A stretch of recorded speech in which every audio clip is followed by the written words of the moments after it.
Yeah, please join us for the Pledge of Allegiance. Pledge allegiance to the flag of the United States of America and to the republic for which it stands, one nation, under God, indivisible, with liberty and justice for all.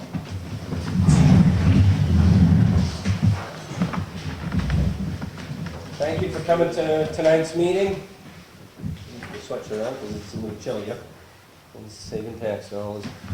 First on the agenda is the street light on Emery Lane. Is somebody here for that? Come on up. Or talk from there, however you want. No, that's fine. Unless I had to. Well, we were unaware that our street light was being put out by our neighbor, who then came up with another neighbor and automatically had it taken down without our opinion, and we'd like to really try to get it back.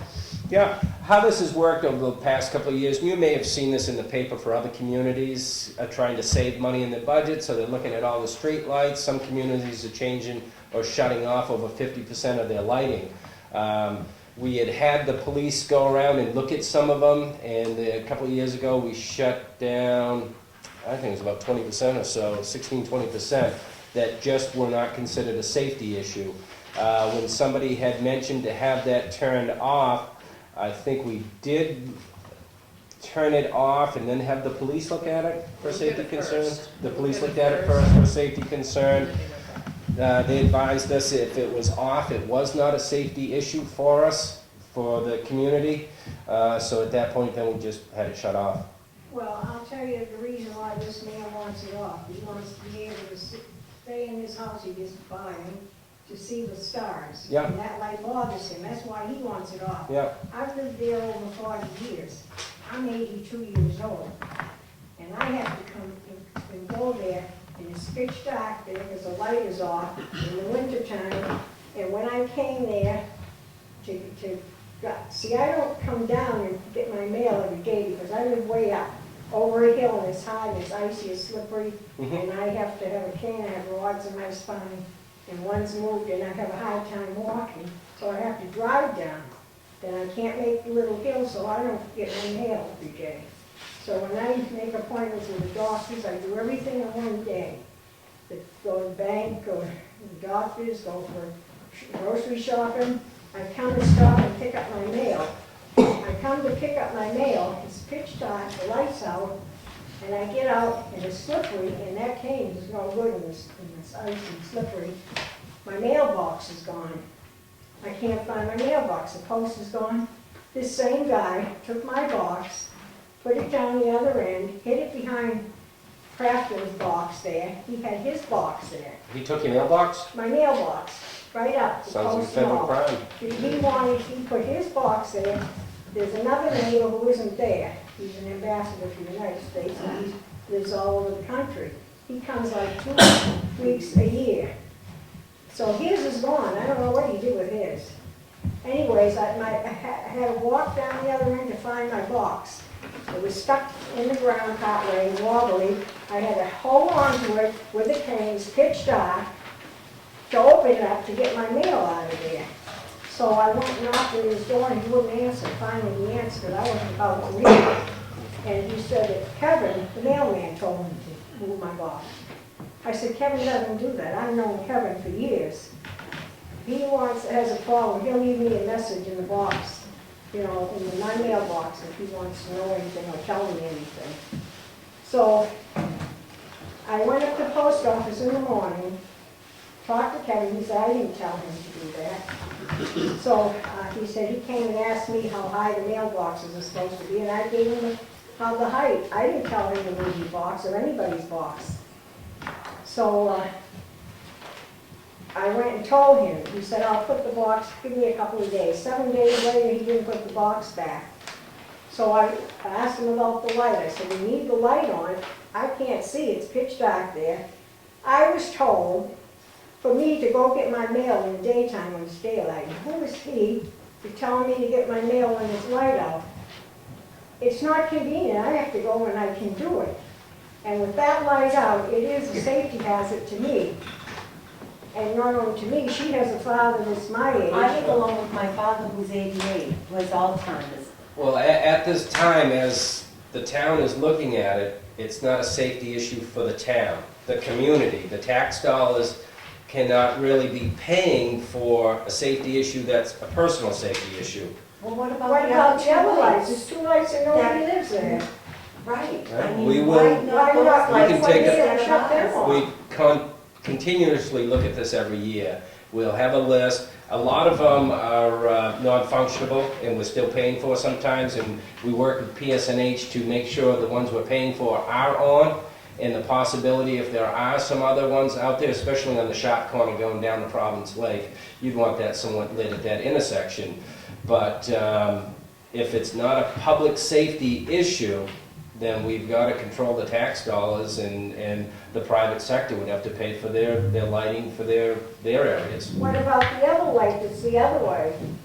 There's another light We can look at having right in that between. too.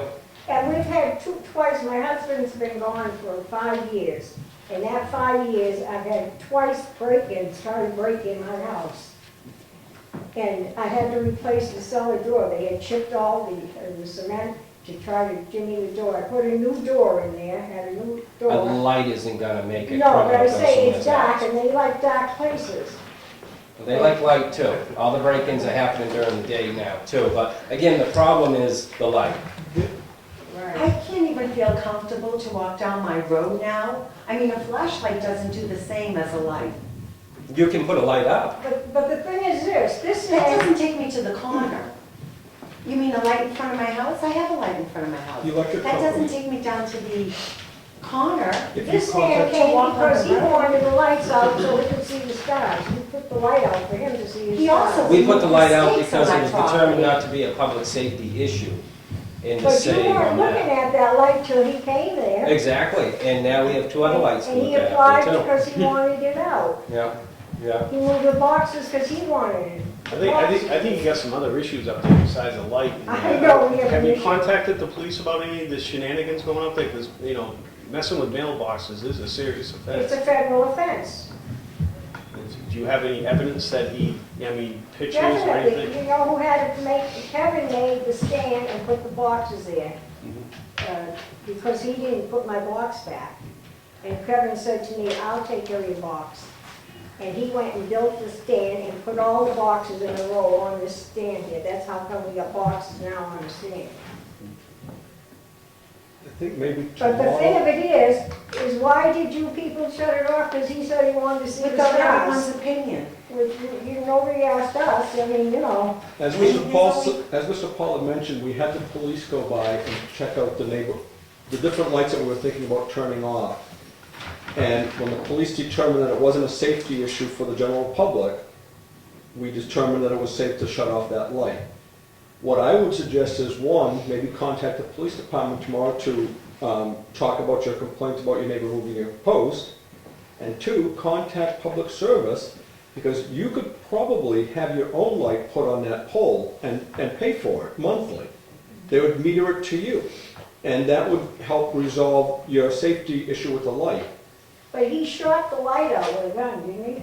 First time? I don't know. He shot the light when you people had to replace it. He shot it out with a gun. You're just making me glad I live where I do. I think what we'll also do is have the police go up and one of the supervisors just double check to make sure that is I not a wish they safety would hazard. come up and check around there because they have a son up across from me who shoots Well, right I did- behind me. I did speak to Fred Gilbranson. He's about animal the issue. control. Pardon me? He's animal control. Well, he's an officer too, but. Right, but his primary job is, he's animal control officer. We'll talk to the And he said sergeant it and the chief. wasn't a good idea to have that light out to walk down there. I mean, sometimes you can't even see in front of you. I can't see anyways on my road either, I understand, but I don't, Well, maybe you're not concerned because you're a man, but Uh, I don't feel comfortable for the whole walking down here community. anymore. I can't leave my house and take a walk anymore. I mean, You might Doesn't try seem calling right. public service tomorrow, maybe they can help you out with that, as I so mentioned. you're saying we're gonna have to pay for the light ourselves? if it's not a safety hazard, yes. Yeah. Well, that's totally My unfair. my complaint is, you people put it off because he wanted his He lights off. requested it and you guys, requested we put it off. He brought it to our attention, we looked into it, it wasn't a safety hazard, we've got to unplug it. Wasn't it not working at that time? Ordered it. There was a time it was not working too, but Because he as- shot it out with a gun. well, That's why and he it wasn't accused me of working. squealing. I Yeah. mean, so evidently he wanted the light out to begin with. but And every time somebody drove by, whoever noticed it must have thought it should have been put back on, because then they put it back on. PSNH will maintain that too, yeah, public service. I believe that's all PSNH, Yeah, not co-op up they there. do, they check for the hours. So they should charge him for shooting the light and having. I would inform the police that somebody's discharging a firearm up there, that's a huge issue, Yeah. much more But you serious can't than the prove light. that. Well, I have a kid up the Everybody's road got there behind cameras. me was shooting with guns up behind me, and I told him, You might not be Chris able, there. you might That's not be able, all, isn't that against the law to shoot when people are right there? you may not be able to prove it, but maybe they could put an extra patrol up there once in a while to help monitor the situation. Oh, okay, You know, that's, Okay. that's something that may be able to be done. oh, okay. Mr. Fyfield? You, just following up on some of the complaints you have about in the neighborhood things, and I'm the police chief. But we're more than happy to go talk to people who you think are shooting out lights, moving mailboxes, doing things like that. You don't have to have proof to take somebody to court just to report it to the police. We'll tactfully go look into something, talk to people, and many times it's not whether we prove it or not, it's whether we can solve the problem. So we're more than happy to go up there, solve problems. If you're having people hitting your back doors and things like that, we'd rather go out to your house 7 times for minor things than go out once for a big thing. So just call it in. You don't need a particular officer, just call it in the office, and they'll document it, and we'll take care of all those side issues for you. The officer mix, he's not there anymore. He's No, but retired. we've got a couple to take. No, but I say I Right. moved off the Right. officer mix, But- because he used to come up for, I never called him, but, I don't know. You don't have to know the officer. In most cases, you're not going to know the officer because they rotate schedules. So if you're going to wait for the officer you know to be on duty, it could be anytime. Just call anytime, 24/7. We'll be glad to straighten those things out. Okay, then that's what we'll do. Okay, thank you. Well, thank you for your time. And we'll have them look at that too and double check the safety issue Okay. of it. Thank you. Appreciate it. Thanks for coming in. Mr. Shywood, Acton Wakefield Watershed with an update for the Brackett Road, Pond Road project. You want me here or there? Either way.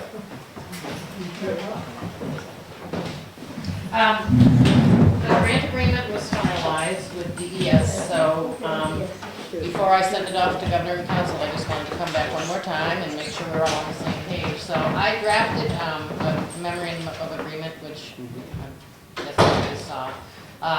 Just a draft, it can be amended, and we won't sign that, obviously, until it's already been approved, probably sometime in May, I think, is when we're hoping. So I just wanted to, make sure that you guys didn't have any questions. We met with Teresa and Dan to go over which sites were gonna be planned for this one, and I know Dan is leaving. And the Stormwater Center guys are very eager to meet with the new road agent as soon as it fits into his schedule to come up and just, take a run down the road and see what it's all about. It's gonna be good work. We're excited to get that going. So they are still considered it's a really high priority project now. Oh, yeah, it's approved. Saw a lot of your signs up today. I was down in that area. Oh, really? In other areas. Yeah, you should see the condition of Brackett Road and one place. I went down there today, Yeah, so. it's Is it pretty nasty? beautiful, isn't it? Well, we're looking forward to getting some of that done, and the one, we do have to figure out, because I know when we said to Dan about if we needed to get any easements from landowners, that he does that all the time, and there's no problem, so I'm assuming that knowledge will transfer on somewhere. One of the other things I wanted to mention was that we had to cut off a couple of sites because the money was less than we had hoped. And one of them being the one on Pond Road, right, that big hill comes down, Clear Wolf Lines right there. Where the brook crosses? No, this is, where Cynthia Wyatt's Mhm. house is. And, we are looking at finding some private foundation money to cover that. So if we can find that to cover the materials, would you guys be willing to continue with the equipment and labor on that one as well? Possible. It's a pretty big washout area. Yeah. Yeah, it's pretty nasty, so if we can find the money for the materials. A lot of groundwater comes up there too. and Yeah. Yeah, comes right up it out. is, it's really Yeah. weird. I Yeah. was in Claire Wolfline's yard, and it was Yeah. just sort of bubbling out of the ground. Okay, well, we'll see where that one goes. I also just wanted to give you a quick update on the other things that we've got going on right now. On June 23rd, we're gonna partner with the Conservation Commission and do a shoreline protection workshop to straighten out, what the whole Shoreline Protection Act is all about, where its holes are, and why you would want to do things differently than maybe it allows you to do now. But and just best practices about if you're going to redevelop, which everybody's doing. We can answer a lot of those questions. The Province Lake Association has got a very active, energized board, and they are going to be applying this spring for a grant to do a watershed management plan of Province Lake, which is really good news. It's been a few years in the making. Yeah, they are. They were put on the impaired waters list last year, so, but I think there's a lot that they can do to, bring them back up to health. And we're also really busy with the kids at the Paul School. We're working with the 6th, 7th, and 8th grade teachers, science teachers, doing some really fun programs there. And same in Acton. And we've got our YCC coming back in May, and already have a bunch of projects lined up for that. So it's all really exciting. And then what you'll hear later too is one thing that we decided to do is try to ease the whole Lake Coast program money thing. So on behalf of all the lake associations, I sent in a request that outlines all of them, because Horn and Province Lake are starting Lake Coast programs this year. Pine River is going to start it late last year, so we now have 5 lake associations. So Yeah, what's that thing that they got online now where you go and vote for oh, where the funding's going? And yeah, everybody's doing that. I think they're trying to find funding to do a new brochure or something, and a lot of the way these grant things do it now, it's how many Facebook friends you have, that if you get 1 million people to click, then, I guess. I mean, it's a nice idea, I just don't have the time to do that kind of stuff, but yeah, the New Hampshire Lakes Association is once again doing it, so, and Great East is doing it now 7 days a week, and they had 2 saves during the week last year, so it's a really valuable program. So we'll be, you guys be scheduling that public hearing. I think with the request from the lake associations, we should have a cutoff date this year. So the first person comes in, as it is now, we kind of have all the money, we don't know how many people are coming in. If we have all the requests, we can say, all right, we've got 5 lakes or 7 lakes, and we know how many people are looking, we may be able to disperse it a little bit. Well, this is all the ones that are doing the Yeah. Lake Coast program. But that doesn't include Bellow and Balch, because theirs is totally a different thing. They're doing Yeah. remediation, and they've got their own programs that are huge. And, Do you want them to come in at the same time that you might do this also? Do you want us to I try to would get a almost- hold of? We can come in, we can talk, we maybe not commit on a figure for them, but have a May 1st date or something that they put a request in or something like that. yeah, because I just figured you had to hear all 5 lake associations tell you the same story every year. Mm. That's kind of And like you say, Do there you know could be who the more. reps are for Balch and Bellow? I mean, who we, Lee Wilson Yeah, we is should. Balch. Yeah, we have that. They've come in and asked, Valerie, yeah. Yeah. Let's go. And Valerie Blomstead. yeah, maybe we can get with them to see if they can get something to Yeah. us sooner rather than later, and Yeah. then schedule the public hearing for everybody. Then we'll know exactly how much and disperse it out. And some people may have a weed control problem and they need to have a boat and a diver, and others are Right. just looking for a host program. Well, and that's the thing, Bellow and Balch need to do their harvesting, whereas the other 5 don't have it yet. Yeah. Keep it that way. That's where we're It's a trying to whole keep lot it. cheaper. Yeah, it is. So do you guys have any questions about the road plan, or any suggestions for me about, like, when Now, are you... we gonna have to do the same thing we did last time, as far as the warrant article and everything? Because that was a shame No. that had to get voted on No, twice. it's a, No. It's a totally different thing. Why did we decide that we were gonna do that? yeah, because of unanticipated funds. Accepting unanticipated Yeah, before we were matching the funds. Right, right, so the unanticipated funds for this grant, we would have to do a public hearing. Right. Once we receive To it, but we receive. haven't Right. been awarded from Governor Council yet.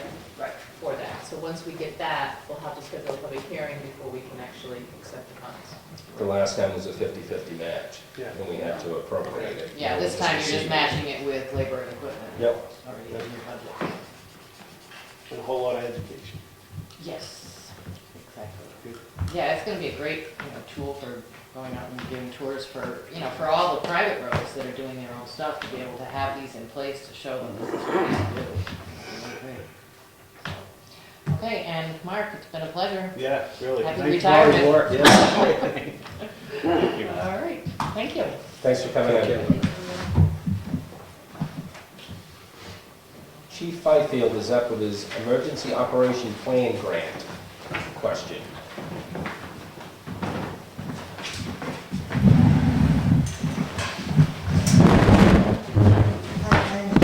Hi. We want to point out that the chief is in the corner of the road. Yeah, yeah.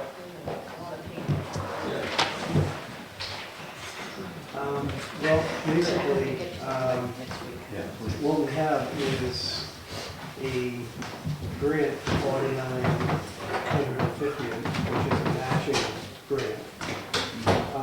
And it's gonna rewrite our emergency operations plan, which they need to be updated periodically. And I shouldn't have said that because I forgot the year this was updated. Anyways, this will update that particular plan. This will update that plan, bring it current. And basically, it actually doesn't cost the town, this is the part that I wanted Junior to explain because it's a little technical, but it actually doesn't cost us any actual money. It's gonna cost us in-kind labor. So like when I sit down with, or a volunteer sits down, or the fire chief sits down, we credit that time against the grant, and that's what the town pays. But we don't actually pay any out-of-pocket money. And so basically, the writing of the grant will be paid, so that we can write the grant, What I do at every meeting is I keep track of the hours through an Excel spreadsheet, and I use a $27 rate for any volunteers. Any town employees actually use their own rate plus benefits. At the end of it, we kind of analyze the whole thing and see how we're coming. I do it as we go. I analyze how we're coming against the match. I also ask everybody to track their time away from the meeting, which can include drive time, time to review the plan, any research anyone's doing. So I take all of those numbers together to come up with a match. I also leave one little column for extra stuff, if there's anything extra we need to fill in. At the end, we virtually always come up with the match amount through in-kind. There's no money passed through anybody.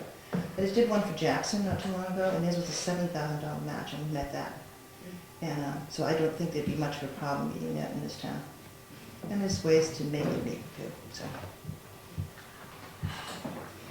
The way it works is that I provide the services. I come to the meetings, I facilitate them, get the feedback from all of the attendees. I actually have a sample plan here. This is Jackson's. And put it all together. It's quite a big document. This is pretty much being treated as almost a new plan because it is that as old as it is. It's 10 years old.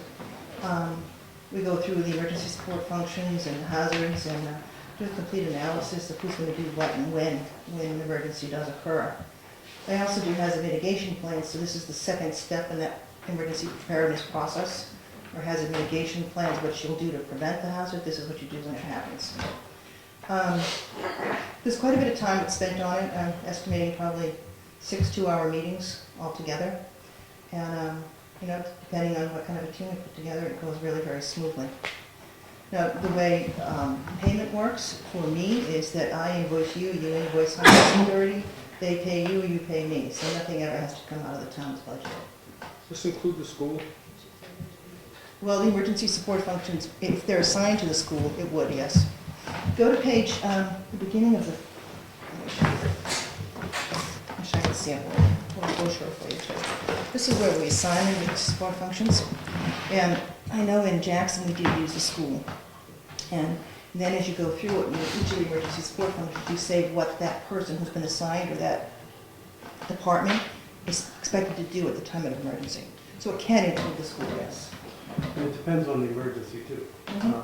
If it's a, if it's a ice storm, then how do you respond in the ice storm? If it's a Right. tornado, so it breaks it down into basic, the most probable emergencies that will hit Wakefield, not the, Typical scenarios. typical scenarios. And then in that scenario, who does what? Right. Yeah, there's a whole other annex in here called the hazard annex, and we actually break down all the different hazards that can happen and say who's the primary responsibility for those. But this here represents each of the support functions for a hazard. So if there's a major flood and you need to do an evacuation, you may have a bus company for mass transportation. You may have to call on the ARC and have someone in charge for mass care and shelter. So all of the ESFs address each of the problems that could arise. And the EMD is the one who will determine which ESFs have to be activated at the time of emergency. About how you see it? This has been something the state's been pushing now for a couple of years now, isn't it? Yeah, emergency management through the state wants the towns to basically, there's a bunch of different mandates that they actually want the towns to do, like the, having all the guys up to date on the immune scabs and, and the emergency, management. The ICS. But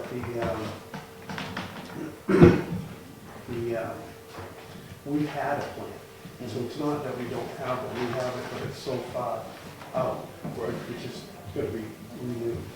So, and then we have an emergency hazard mitigation plan, which is not as old as this one.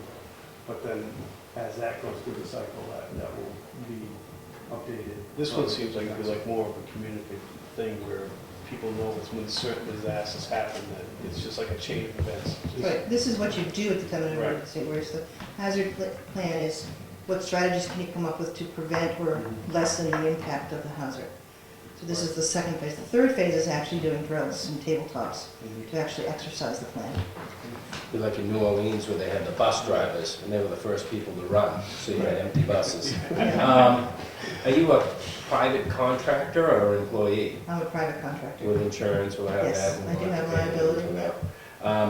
The money still has to come from our budget line somewheres, and the money we get back goes into the general fund, so somewhere still, we gotta come up with $5,000 that's gonna be overspent, I would assume. No money was appropriated and raised. Then turn it over. And did you say that you got paid? I missed that, you said that so fast, I didn't. You said you I sent an submitted- invoice to the town. The So we have town to pay. sends their own invoice To Homeland. based on my invoice to the Homeland Security. Homeland Security then pays the town on your invoice, and then you pay me. So we have to find a line Yes, we to have a pay you line, from, right. and when we get that check, it just goes into the general fund. No, Now, there's the something, there's a way opposite. around it. You actually get the check first and then First. pay. So say It you still goes deposited. into the general fund, though, I think. Right. It has to go in and out somewhere, Yeah. yeah. But you get the money. It comes in and there'll be a Yeah, I don't get negative paid line. until you get paid, Yeah, bottom line. And I don't get paid at all up front either. Ken has my agreement, and I ask for, some amount up front at the beginning, and then more when I actually finish the plan. And then, once it's all done and approved back from Homeland Security, then there's a nominal amount that I ask them to distribute it. Is there a problem if, in our budgeting line, I would imagine if we don't get full funding, and let's just say it was 5,000, and we only got 3 from the feds, and we've got to come up with $2,000 out of our budget somewhere to supplement that other 2. Or are you just gonna work for the 3,000? What are you gonna do your work for whatever we get for a grant, or? No, your grant's already been written for $49.50, so the grant's already there. say your bill is $100, we send a $100 bill to the federal government. Correct. Yeah, there's To the no, state. yeah, Okay. to Homeland Security. Yeah. I still think there's $5,000 would have to come up, we're getting it back in, but it's just going into a different line. There's some RSA, I'll have to dig it out, that I think lets you get around that. They researched this when I did the plan for Bartlett. But let me Well, do I some know we research have on an, that. as we talked earlier, we have the unanticipated fund 3195, but that's for grants anything over $5,000. When this really is only gonna be $49.50. So when we have one that's over $5,000, we have a public hearing, and our finance person sets up separate accounting practices and lines for that, for the in and out. Ironically, the But when we're reason it's not- under 5 is because of government,